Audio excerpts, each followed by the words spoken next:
ایک اور منظرنامہ جس کو سمجھنے کے لیے آپ کی ایکسپرٹیز درکار ہوں گی.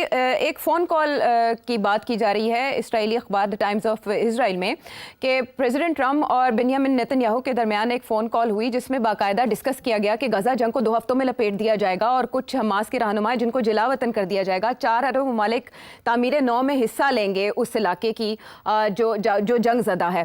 اب 2 عرب ممالک کے نام تو آ گئے سامنے کہ اس میں UAE کے حوالے کیا جائے گا انتظام اور مصر کے حوالے کیا جائے گا. 2 عرب ممالک کے نام نہیں دیے گئے.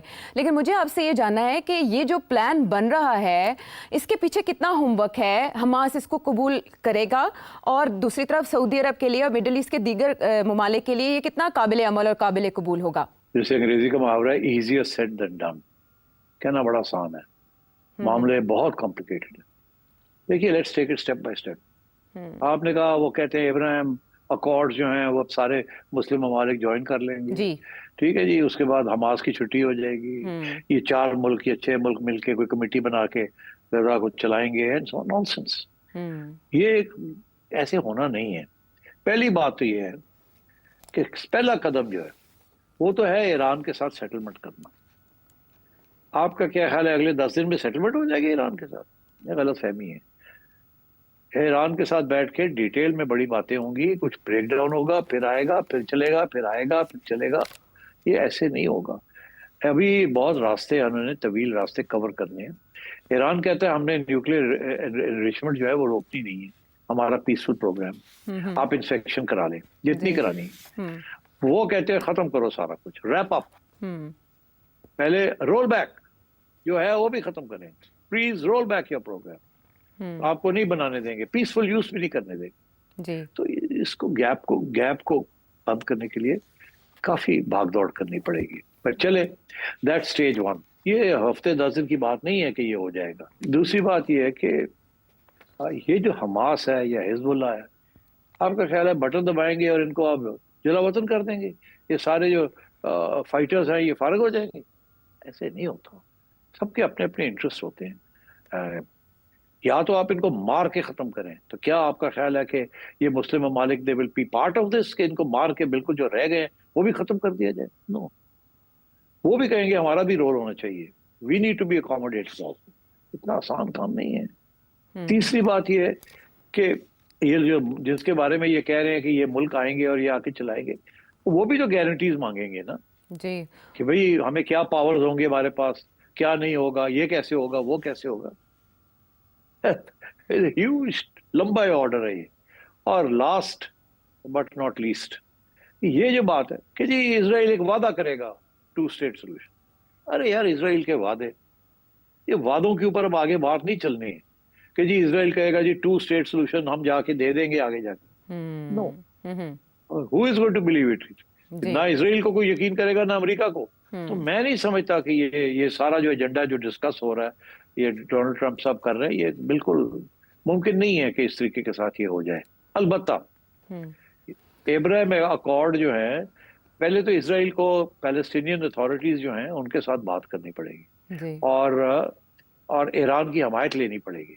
اور ایران ہمیں حمایت نہیں دے دے گا, اپنے سارے ہتھیار ان کے حوالے کر دے. There is no way that's going to happen.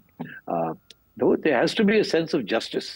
اور اسرائیل کو کوئی نہیں یقین کرتا, نیتن یاہو کو تو بالکل ہی کوئی یقین نہیں کرتا. اور ڈونلڈ ٹرمپ بھی ایک دن یہ, ایک دوسرے دن یہ, ایک دن یہ, ایک دن وہ. I don't think this is going to be an easy agenda.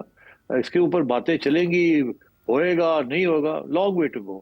البتہ یہ ضرور ہے کہ کچھ تھوڑی بہت ڈیولپمنٹ اگر ایران کے ساتھ کوئی ایک نئی ڈیل ہو جاتی ہے تو پھر you can start moving towards the Abraham Accords.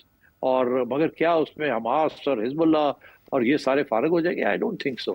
پھر یہ پرزنرز کا ایکسچینج کرنی ہے, یہ کرنا ہے, وہ کرنا ہے, will take time, lot of hard work.